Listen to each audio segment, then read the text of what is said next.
नमस्कार साथियों, आप सभी का स्वागत है आपके अपने यूट्यूब चैनल इंडियन एजुकेशन में। दोस्तों, अगर आप किसी वनडे एग्ज़ाम की प्रिपरेशन कर रहे हैं तो आपके लिए वीडियो बहुत ज़्यादा इम्पोर्टेंट है। दोस्तों, इस वीडियो लेक्चर में हम आपको बताएंगे कि रेशियो एंड प्रोपोर्शन से जो इम्पोर्टेंट पर्सन बनते हैं एग्ज़ाम में, वो कौन कौन से पर्सन बनते हैं और क्या क्या उसका बेसिक है, वो सारी चीज़ें यहाँ पर हम लोग डिस्कस करेंगे। ठीक है, तो वीडियो पर पहली बार हैं तो वीडियो को प्लीज़ पूरा देखना और हमारे चैनल को सब्सक्राइब ज़रूर करके जाना। ठीक है, तो चलिएगा वीडियो करते हैं स्टार्ट। सबसे पहला बात करता हूँ मैं अनुपात के ऊपर। ठीक है, रेशियो से एक्चुअली में क्या क्या पर्सन बनते हैं वो सारी चीज़ें हम लोग देखते हैं। अभी रेशियो से सबसे पहले देखते हैं तो एक पर्सन बनता है वर्गानुपात, पूछ लेता है। ठीक है, जैसे कि लाइक 3:4 का वर्गानुपात ज्ञात कीजिए। ठीक है, वर्गानुपात ज्ञात कीजिए। तो इसका वर्गानुपात ज्ञात करने के लिए दे देता है तो सिंपली हमें कुछ नहीं करना होता है, इसका वर्ग करके बता देते हैं, यानी कि 3 3 9 और 4 4 16, ये हमारा आंसर हो जाएगा। एक पर्सन तो इसका ये बनता है। ठीक है, चलिए हम बात करते हैं आगे। अगला पर्सन इसी का रेशियो के अंतर्गत एक तो वर्गानुपात, एक बनता है आधा अनुपात, जिसे बोलते हैं आधा अनुपात। ठीक है, आधा अनुपात बोल देते हैं, या फिर इंग्लिश में इसे बोलते हैं क्या, सब डुप्लीकेट। तो इसमें क्या करना होता है एक्चुअली में, अगर किसी आपको कहीं एग्ज़ाम में मिल सकता है, जैसे मान लीजिएगा ये दे देगा 9 16 का सब डुप्लीकेट या फिर आधा अनुपात ज्ञात कीजिए, तो इसका मतलब होता है हम लोग इसका क्या कर देते हैं, स्क्वायर रूट कर देते हैं। स्क्वायर रूट करने के लिए हमारा ये कितना हो जाएगा 3 और ये कितना हो जाएगा 4, तो ये हमारा आंसर हो जाएगा। ठीक है, दो पर्सन तो ये हुए इससे। अब एक पर्सन इससे बनता है ट्रिप्लिकेट का। ठीक है, तिहरा अनुपात। जैसे कोई सवाल है, जैसे मैंने यही एग्जांपल 3:4 का तिहरा अनुपात ज्ञात कीजिए। तिहरा अनुपात ज्ञात कीजिए, या फिर तिहरा अनुपात लिख दें यहाँ, या फिर इसे ट्रिप्लिकेट। ठीक है, ये पूछ लेगा। तो इसमें क्या करना होता है एक्चुअली में, जब हमसे एक पर्सन पूछेगा कि 3:4 का तिहरा अनुपात ज्ञात कीजिए, ठीक है, तो उसमें हमें करना होगा कि इसका 3 गुना, मतलब कि पावर 3 और पावर 3, मतलब कि 3 3 होती है 27:64। ठीक है, तो हमारा ये हो जाएगा तिहरा अनुपात ज्ञात करने के लिए, अगर पर्सन देता है तब। अब एक पर्सन बनता है रेशियो से सब ट्रिप्लिकेट से। सब ट्रिप्लिकेट यानी कि 1/3 अनुपात, यानी कि ठीक है। तो उसमें हम लोग क्या करते हैं, जैसे कि दे देगा 27:64 का सब ट्रिप्लिकेट ज्ञात कीजिए। ठीक है, सब ट्रिप्लिकेट में हम लोग बात करते हैं इसका क्यू रूट। तो इसका अगर क्यू रूट की बात करें और इसका भी क्यू रूट निकालेंगे तो ये क्या हो जाएगा 3:4। तो ये तो एक्चुअली में रेशियो से पर्सन बनते हैं। ठीक है, तो अभी हमने रेशियो से 3 तरह के पर्सन देखे थे। ठीक है, इसमें पूछ लेता है आपसे वर्गानुपात, आधा अनुपात, उसके बाद ट्रिप्लिकेट और सब ट्रिप्लिकेट। 4 केस बताए मैंने रेशियो से, और कॉमनली पर्सन तो बनते ही रहते हैं। ठीक है, अभी हम लोग इसके बारे में 2-3 पर्सन लेकर भी हम लोग अभी आपको मैं बताऊंगा, लेकिन उससे पहले मैं आपको बता देता हूँ एक केस समानुपात का, जिससे पर्सन एग्ज़ाम में बनते हैं। तो समानुपात से देख लेते हैं, यानी कि प्रोपोर्शन से पर्सन बनते हैं। प्रोपोर्शन से बहुत ज़्यादा इम्पोर्टेंट पर्सन बनते हैं एग्ज़ाम में, और इससे जो भी आपका पर्सन बनता है समानुपाती से, वित्त एक ही प्रकार का वो होता है, वित्त अनुपात, और उसमें सबसे ज़्यादा पर्सन पूछता है वो। ठीक है, तो मैं आपसे लिख देता हूँ वित्तता अनुपात।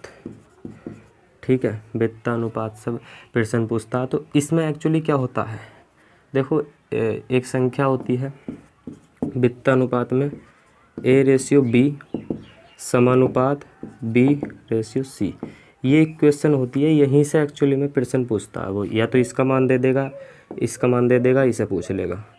इसे दे देगा, इसे दे देगा, इसे पूछ लेगा, या फिर इन दोनों को देकर इसे पूछ लेगा, या फिर इन दोनों को देकर इसे पूछ लेगा। जैसा कि मैंने पिछले वीडियो में बनाया था, ये पार्ट 2 है।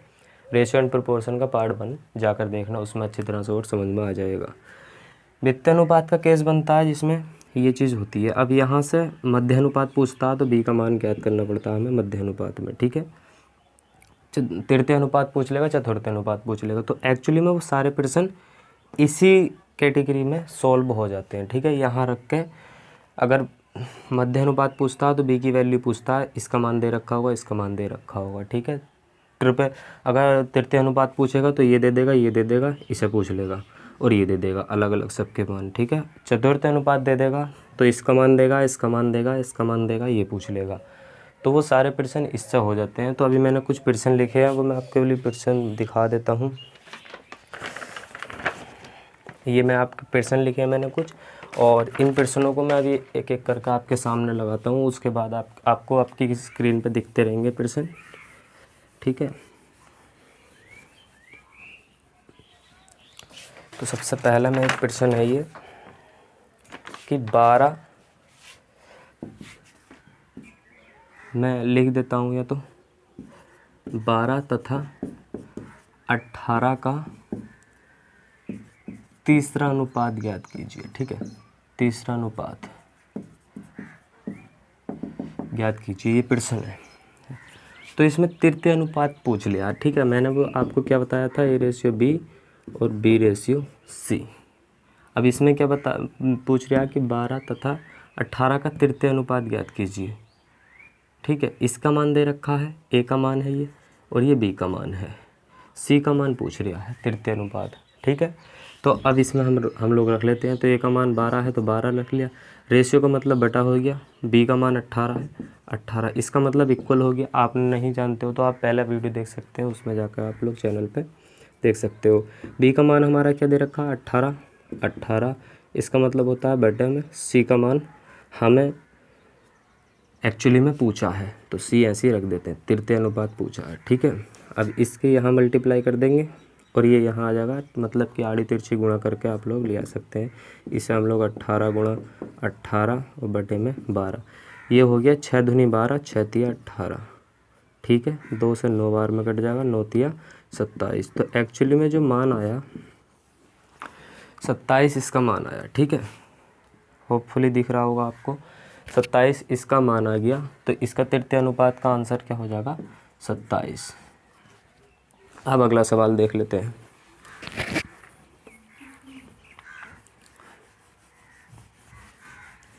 ठीक है, अगला सवाल दे रखा है कि एक सवाल है 16, 18 संख्याओं का चौथा अनुपात ज्ञात कीजिए, ठीक है। इन संख्याओं का चौथा अनुपात ज्ञात करना है, ठीक है। चौथा अनुपात क्या है ये ज्ञात करना है। तो 3 मान दे रखे हैं, चौथा अनुपात पूछ रहा है। तो फिर उसी हम लोग ने जो मैंने ये बताया था कंटिन्यू प्रोसेस होती है ये एक्चुअली में, ये दे रखा है A/B/C। तो मतलब कि इसका मान ये A का है, ये B का है, ये B का है, ऐसा रख के हम लोग कर लेते हैं। हर एक सवाल ऐसा सॉल्व हो जाएगा जो इस तरह से दे रखा होगा आपको, ठीक है। तो यहाँ पर A का मान रख लिया 12, B का मान रख लिया 16, बराबर का चिन्ह हो गया। ये B का मान यहाँ पर क्या है 18 और C का मान ज्ञात करना है। तो C का मान ज्ञात करना है, इसे इधर ले आएंगे, C 16 उधर पहुँच जाएगा मल्टीप्लाई में और ये बटे में आ जाएगा। 6 दूनी 12, 6 तिया 18, 2 8 बार में गया और 8 तिया 24 इसका आंसर हो गया, ठीक है। तो ये सवाल ऐसा हो गया। तो तृतीय अनुपात पूछे या चतुर्थ अनुपात पूछे, वो सारे इस सूत्र में रख के हम लोग कर देंगे। जैसे मैं आपको करा रहा हूँ आप लोग ऐसा कर सकते हैं किसी भी सूत्र वगैरह को, बाकी तो कोई सूत्र होते नहीं है इतने भारी, ठीक है। और देखते हैं इसका सवाल और क्या दे रखा, आपको ये समझ में आया होगा आई होप। और सवाल एक दे रखा है 8 तथा 18 का मध्य अनुपाती क्या है, ठीक है। सवाल नंबर है, सवाल दे रखा है 8 तथा 18 का मध्य अनुपाती ये सारे प्रश्न आपको एग्ज़ाम में देखने को मिल सकते हैं, ठीक है। एसएससी से सवाल उठाए गए हैं ये। 8 तथा 18 का मध्यानुपाती क्या है? मध्यानुपाती का मतलब होता है, मध्यानुपाती का मतलब होता है ये बी की मान। बी का मान क्या है? तो इसमें एक्चुअली में ए का मान दे रखा है 18, ए बराबर 18 दे रखा है, तो यहाँ पर मैं मान रख लेता हूँ। नहीं, ए का मान 8 दे रखा है और बी का मान पूछा है और सी का मान 18 दे रखा है, ठीक है। तो इसे हम लोग सॉल्व करेंगे। तो इसे अब मैंने जैसे ही कहा कि इसे बटे में रख लेते हैं, ठीक है। इसे इस तरह से कर लेते हैं। बाकी इसके सूत्र भी हैं, वो आप लोग इसी से बना सकते हो, कोई दिक्कत नहीं है। यहाँ से ये हो जाएगा b बराबर रूट में क्या आ जाएगा 8 × 18, ठीक है। अब हम लोग इसकी जब मल्टीप्लाई करेंगे तो 18 8 कितना हो जाता है 144, ठीक है 144। और इसे जब हम लोग रूट से बाहर लिख लेंगे तो ये 12, तो इसका मान एक्चुअली में 12 आ गया, ठीक है। तो ये सवाल भी जैसे कि आप मैं एक बार और बता देता हूँ कि सवाल था 8 तथा 18 का मध्यानुपाती ज्ञात कीजिए, ठीक है। ये मैंने एक क्वेश्चन बताई थी, ठीक है, जो समानुपात के अंदर कंटिन्यू प्रोसेस को दिखाती है, ठीक है। इस प्रोसेस से ही ये सारे सवाल होते हैं। इस तरह के मध्यानुपाती पूछे, तृतीय अनुपाती पूछे, द्वितीय अनुपाती पूछे, चतुर्थ अनुपाती पूछता है, वो सारे सवाल इसी इक्वेशन से सॉल्व हो जाते हैं, ठीक है। तो इसमें मैंने ए का मान ये था, सी का मान ये था, बी का मान पूछा था मध्यानुपाती यानी बी, बीच का मध्य, ठीक है। इसे इस तरह से रखकर हमने इधर विधर की गुणा कर ली और उसके बाद ये बी का मान मतलब ये 8 यहाँ पहुँचा दिया, बी यहाँ पहुँचा दिया, इस तरह से हमने ये कर लिया। मल्टीप्लाई की इसकी 144 हो गया। 144 को जब रूट से बाहर करा तो 12 बारी में 144 होता है, बी का मान ये आ गया, ठीक है। ये सवाल और देख लेते हैं इसमें और किस तरह से सवाल बनता है रेशियो एंड प्रोपोर्शन से एग्ज़ाम में। मैक्सिमम ये सवाल देखने मिलते हैं क्योंकि ज़्यादा इतने हार्ड सवाल नहीं आते रेशियो एंड प्रोपोर्शन से, सिंपल ही सवाल। एक सवाल आता है इसमें कि यदि ए बराबर, यदि ए का 30%, ठीक है, परसेंटेज से आता है कि ए का 30% बराबर है बी का 0.5 बराबर सी का 1/15 हो तो A ratio B ratio C बराबर क्या, ये सवाल पूछ लिया, ठीक है। तो एक्चुअली में इस सवाल में हमें क्या करना है, जैसे जैसे सवाल बोल रहा है वैसे वैसे करते जाइए कि ए का 30%, 30% का मतलब 30/100 बराबर बी का 0.25, पॉइंट हटा के बटे में 2 0 बढ़ा लिया, ठीक है। जितनी पॉइंट के बाद संख्या होती है इतने हम लोग बटे में 0 बढ़ा लेते हैं। उसके बाद सी का 1/5 ये इसने दे रखा है और पूछा है इसने ए बी सी का रेशियो क्या रहेगा, ठीक है। तो सबसे पहले हम ए बी को हल कर लेते हैं, इतनी चीज़ को हम लोग हल कर लेते हैं। इसे यहाँ से यहाँ काट दिया, 25 ही करना, 25 25 चौका 100। जब हम लोग ए बी को हल कर लेते हैं तो मान इनके क्या आएंगे ये देख लेते हैं, ठीक है। मतलब ए का मान हो गया 3/10 बराबर बी का मान क्या हो गया, ए की मल्टीप्लाई में ये है, बी की मल्टीप्लाई में 1/4 है। अब यहाँ से जब हम ए बी का रेशियो देखेंगे तो ये बटे में पहुँच जाएगा, तो ये कितना हो जाएगा 10/12 और ये जब काट देंगे तो 5/6। तो एक्चुअली में जब हम यहाँ देखते हैं, इधर लिख देता हूँ मैं कि ए रेशियो बी बराबर क्या आ गया 5/6। अब ये तो आ गया यहाँ से, लेकिन अब निकाल लेते हैं हम लोग बी सी में, ठीक है। बी सी में निकालने के लिए हमें बी के मल्टीप्लाई में दे रखा है और सी की मल्टीप्लाई में दे रखा है। अब यहाँ से बी को इधर ले आएंगे तो b/c बराबर ये मल्टीप्लाई में है तो यहाँ बटे में चला जाएगा, तो 1/5/1/4।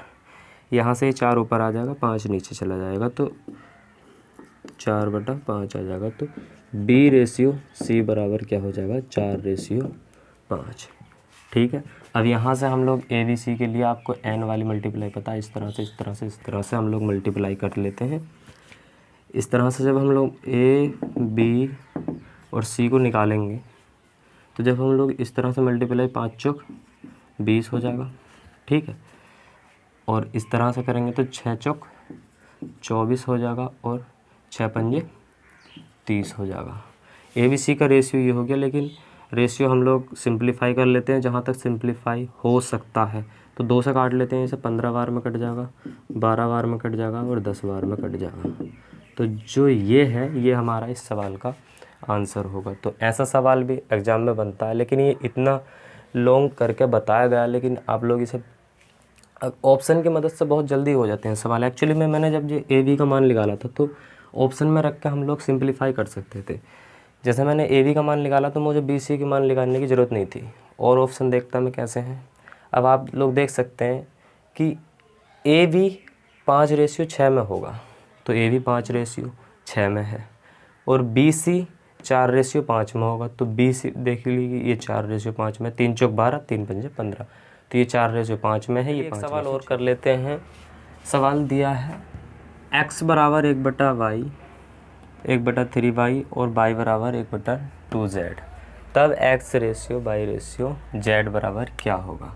ठीक है, तो सबसे पहले हम लोग यहाँ से x y का रेशियो निकाल लेते हैं। अगर इस y को बटे में ले आऊँ मैं तो x/y बराबर 1/3, यहाँ से y/z बराबर 1/2। ठीक है, तो इसे ये एक्चुअली में ऐसे लिख सकते हैं हम लोग x/y बराबर 1/3, और इसे हम लोग ऐसे लिख सकते हैं। ठीक है, ठीक है। अब यहाँ से हम लोग निकाल सकते हैं x y और z। ठीक है, तो सबसे पहले इसकी मल्टीप्लाई करेंगे 1 हो जाएगा, ऐसा मल्टीप्लाई करेंगे तो ऐसा मल्टीप्लाई करेंगे तो क्या हो जाएगा, ये 3 हो जाएगा, और ऐसा मल्टीप्लाई करेंगे तो क्या हो जाएगा 6 हो जाएगा। तो एक्चुअली में ये जो है ये हमारा x y z का आंसर हो जाएगा। ठीक है, तो ये थे आज के सवाल। ठीक है, तो वीडियो कैसा लगा आप ज़रूर कमेंट बॉक्स में लिख कर बताएं। ठीक है, और अब हम लोग बात करेंगे अगले वीडियो में, और तब तक के लिए take care, goodbye and मिलते हैं नेक्स्ट वीडियो में।